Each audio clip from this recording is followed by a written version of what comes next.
We are very excited to have our next guest in studio. Free Comedy Friday is getting rolling here with the very funny Joe Sib. And Joe, you are the very first comedian back in studio from the Comedy Store. Yes. La Jolla Comedy Wow. Store. So that's a big deal, man. That's an honor. We're so excited to have you, Joe. And you have had one of the most interesting careers of anybody that I've ever had in studio before, which I'm going to get into in a second. But you and Emily Wait. The most ever in the studio. Honestly. I know you guys have had a lot of killer people in here. Yes, it is true. But, It is true. But dude, what you've done in your career, what So you started different. with, Yeah. and where you are, and what you're doing is wild. I feel like I'm at my funeral. Like you're talking about me like I'm not here. All good things. All good Yeah, things. I'm alive, right? You're good, Joe. You're good, Joe. You are here. So Joe's performing this weekend, tonight, tomorrow night at the La Jolla Comedy Store. Be sure and go down there and check him out.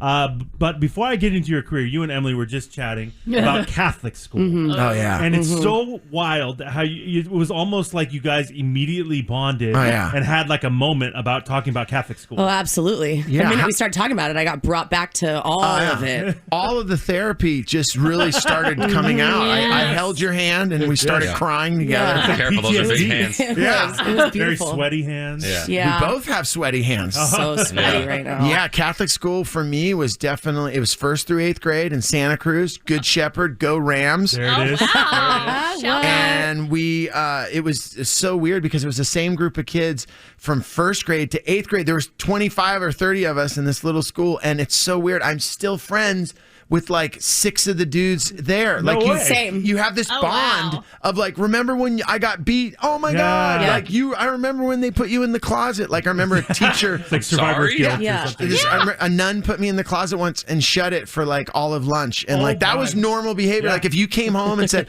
I got in trouble, did they put you in the closet? Yeah, well, that's on you. That's on you. I think that's correct. You were asking for it. That's so wild. Yeah. Very different. Yeah, if Sister Cornelius hit you, Joe, you deserved it. Wow. We had these cards, these color-coded cards, and they'd go, Emily, pull a card. And I'd have to go up to the front of the classroom and pull.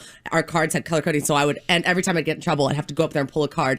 And each color meant a different thing. Yeah. And so, like, you got to blue card. That was not good. Yeah. Didn't take though, huh? No, I really didn't. It sent you the opposite way. Kind of did. Whoops. That type of behavior is like, pulling cards. That's like what couples do in their bedroom. Like, okay, here you go, honey. It's Friday night. Pick a card. Yeah. Like, there's this weird bond between anyone but that did went. did the nuns have a safe word though? Because I mean, it seems like you might need something like that. Dude, Like, I did not know the safe No. word. You No, didn't? you were never No. safe. Sucks. Did you ever get like a ruler or anything? I never, I Weren't remember that bad? No, I never. For me, the thing that I remember was, like I said, there's 30 of us going through 1st through 8th grade, and the thing was, as we got to 2nd grade, 3rd grade, the teachers, they all knew each other. So every year, I remember, you sit down at the beginning in September, you come in like, okay, I'm going to get my desk. And I'd always want like the back or like in the middle. And they would just go, Joe Sibiondo up to the front. Yeah. Okay, Danny Bay, Eddie Bay right here. Dave. And we were like, dude. They'd separate you No, because they knew they exactly had us in the who- front. Yeah. Oh, They had yeah. us in So the they front. could watch you. knew. Yeah, They knew they're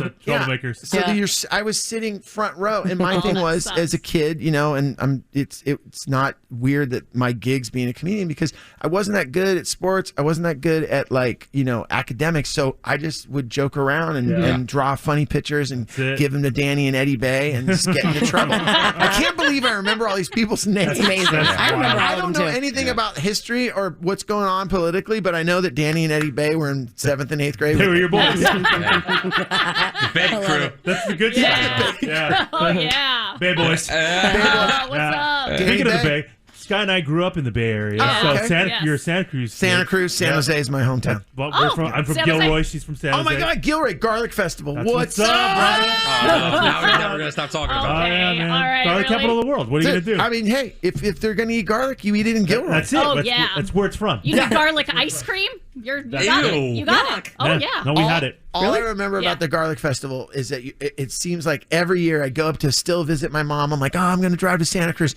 And then I just get in bumper to bumper traffic, and it's the Garlic Festival. And I'm like, miserable. there's just thousands and thousands it's of people. always on the hottest weekend of the Always, year. always, I don't know why. always. I don't know why. It's always miserable. Ew. That just Like, seems it's not miserable. fun. Yeah. Garlic and heat. And the only cold thing to eat is the garlic ice cream. Yeah. So, Well, I mean, the food is delicious because, they're Yeah. cooking, like pesto and Oh, garlic everything. everything. bread and Oh, everything the with shrimp, garlic. yeah. It's Yeah. phenomenal. It's crazy. But Yeah. you're in 100-degree heat, Yeah. and it reeks of garlic, and everybody stinks. And I mean, And you're like in a legit field in the Yes. middle of nowhere. Yes. Yeah. Christmas Gosh. Hill Park, guys. Oh wow! Yeah. Oh, Shout yeah. out to Wow. the park. Yeah, it's so funny to hear. It's so funny. I've never done an interview where we talk about the Garlic I know. Festival. Hey, listen, Oh, you haven't? That's the first. this is like my 150th. And he tries all to bring good. it up every Yeah, he time. does. Yeah. I mean, it works. So, Joe, I got to talk about this, man. Okay. You started in punk music. Absolutely. You were San in a Jose. punk band. Oh yeah. So my whole background, like growing up in San Jose. Yeah. You know, I just was in the right place at the right time. It was the early 80s when like punk rock, you know, you had your first wave, which was the Sex Pistols and, you know, the Clash. So like, I'm obviously younger than that, but like as the second wave came, Circle Jerks, you know, Black Flag, Pennywise, not Pennywise, because that was later on, but later. this is like, I'm talking like, you know, bands for GBH, Peter and Test Tube Babies, Ramones. Ramones first wave. But for me though, that second wave of Southern California punk rock, I was just in the right place at the right time when it collided with suburbia. So being up in San Jose, all these bands, you know, like the Circle Jerks or Social Distortion, they would come up from Southern California and they would play in the Bay Area. A lot of times they play in San Francisco, obviously, and then they would come to San Jose because we had one step beyond. So all these bands came through, and I just was like, I was about 15, and it was like I said, growing up, not really like I was a skateboarder. I was really good at skateboarding. I was really good at surfing. Not really good at surfing, but like good. But you know? enjoyed it. Yeah, but you know, the thing that ended up happening was with punk rock. It was just something that like it just spoke to me so loudly, and it really gave me almost like a family. And that was the thing that really drew me into beginning to be like, I was just a kid that would like go to the show. Like I would pay my $6. I'd be there from like 8 o'clock at night till 2 a.m. Wow.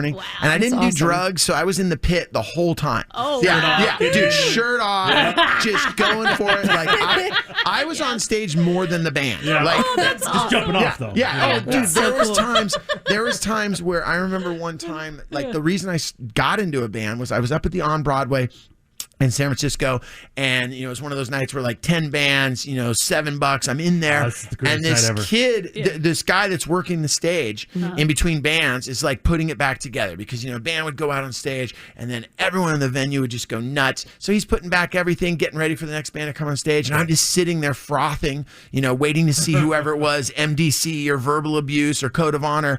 And he looks at me and he's like, dude, are you in a band? And I'm like, no. And he's like, you should be. And I'm like, me? And he's like, yeah. And he goes, you're more into it than the guys on stage. Awesome. Because I was the kid, like when that's 7 so Seconds, awesome. this band 7 Seconds would come to, you know, the Bay Area, and like the singer Kevin Seconds, he'd put the mic out in the crowd, and like I knew every single word. And So it you're got, singing more than he was. oh my God, no, it got to the point where bands would come through and they, you know, they knew their lyrics, but if they got lost in the song, they would just be like, where's that kid with spiky hair? There he go.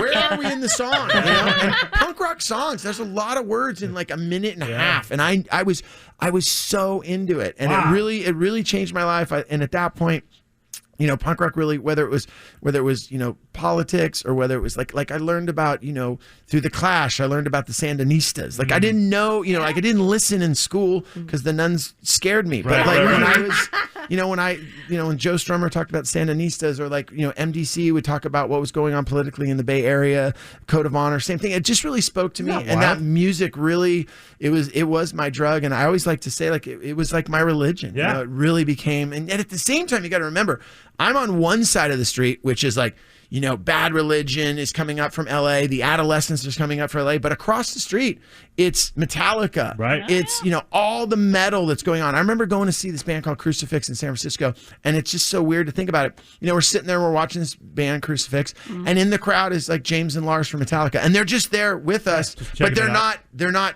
Metallica. Yeah, yet. they're not just, James and they're Lars yet. just dudes with really bad acne with long hair. You know, you're just like, oh, they're metal dudes. Okay, cool. I'm really into this band called Crucifix. Yeah, exactly. I really like them. You know, Wow, Lars. yeah, so they're great. They remind me a lot of Deep Purple. Yep. love- Lars loves Deep Purple. You know, I was talking to James, and we are just, it's Metallica. So, like, we're out on the road, huh? Yeah. We're going to knock the snot out of you guys tonight. It's great to love be it. here on the road. Yeah, I love it, man. And so you were in the band, you were rocking out, doing your punk rock stuff. Yeah. And then you start your own label. right? Yeah, basically what ends up happening is that I am up in the Bay Area. I come down to Southern California. I was like about 23, 24 years old. I started this band called Wax, and it was 3 dudes from Chicago and me. And that band ended up getting like signed, and we ended up, the big thing for us was that we ended up making this video with this little old director named Spike Jones. Oh, I heard of him. Yeah, you haven't heard of Wax, but you heard of Spike. You don't know my band, but you know the video of the dude on fire. Yeah. Wow. So that was the big thing. We made this video. Spike was just a friend that I skated with. At that point, he wasn't Spike Jones. You know, he was just a buddy that we all hung out together with. He was into the band. Super cool guy. And we got into a place where we basically needed our video shot from when we were on Interscope. And at that point, he had just done the Buddy Holly video for Weezer. And he had said, dude, if you guys, can make it happen, I'll help you guys. Yeah. And it was like, we were like, oh my gosh. That's crazy. Yeah. And he totally followed through on his promise. So when we got signed, we said, Spike, we're on Interscope. Jimmy Iving just signed us. And he's like, let's do the video. And it was, and I remember it was so crazy because at this point, Spike now was this huge director, but we all knew him as a kid that skated this curb with us at the Arco station on Melrose, and now he's just, he's doing, at this point he's doing these huge productions, like I said, the Weezer video, the Breeders video.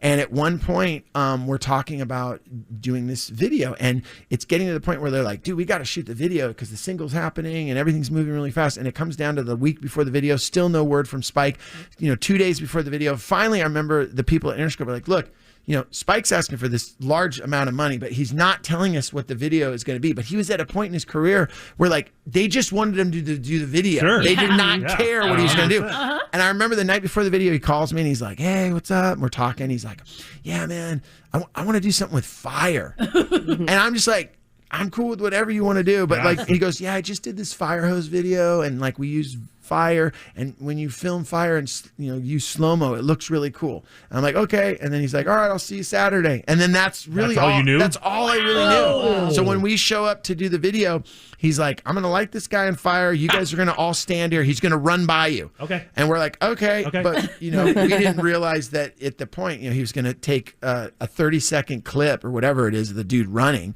and then slow it down to the 2 minutes and 20 seconds for the song, and then the rest is history. Wow, that's awesome. So how do you go from all of this to stand-up comedy? Because I wasn't a good singer. No,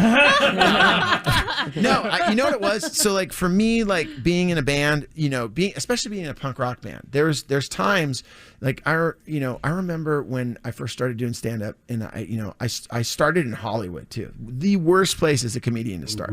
Because like your stage time is in, you're like, oh, where are you going to get stage time? Like Dave Chappelle, Dane Cook, Bill Burr, all these amazing comics are going to go up, and then I'm going to go up. Yeah. And I remember you gotta follow Chris Rock. Yeah.